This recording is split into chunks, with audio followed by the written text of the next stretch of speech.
మన ప్రభు అయిన యేసుక్రీస్తు నామములో మీకు మా శుభాభివందనములు.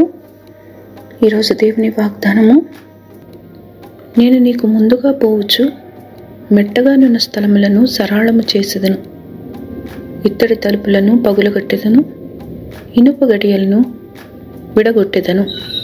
పేరు పెట్టి నిన్ను పిలిచిన ఇశ్రాయేలు దేవుడనైన యెహోవాను నేనే అని నీవు తెలుసుకొనున్నట్లు అంధకార స్థలములలో ఉంచబడిన నిధులను, రహస్య స్థలములలోని మరుగైన ధనమును నీకిచ్చెదను.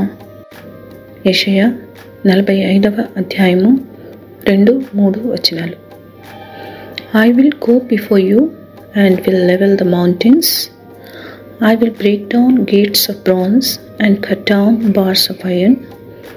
I will give you hidden treasures, riches stored in secret places, so that you may know that I am the Lord, the God of Israel, who summons you by name.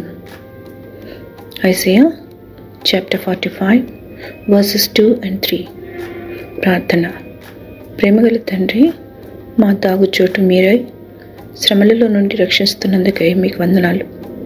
మీ వాక్యములోని మీ మెల్లనైన స్వరము ద్వారా మేము నడవలసిన మార్గమును మాకు బోధిస్తున్నందుకు కృతజ్ఞతలు. ఈ దినము మేము తలపెట్టు కార్యములను సఫలము చేయమని యేసు నామములో వేడుచున్నాము తండ్రి. Amen. Have a blessed day. God bless you.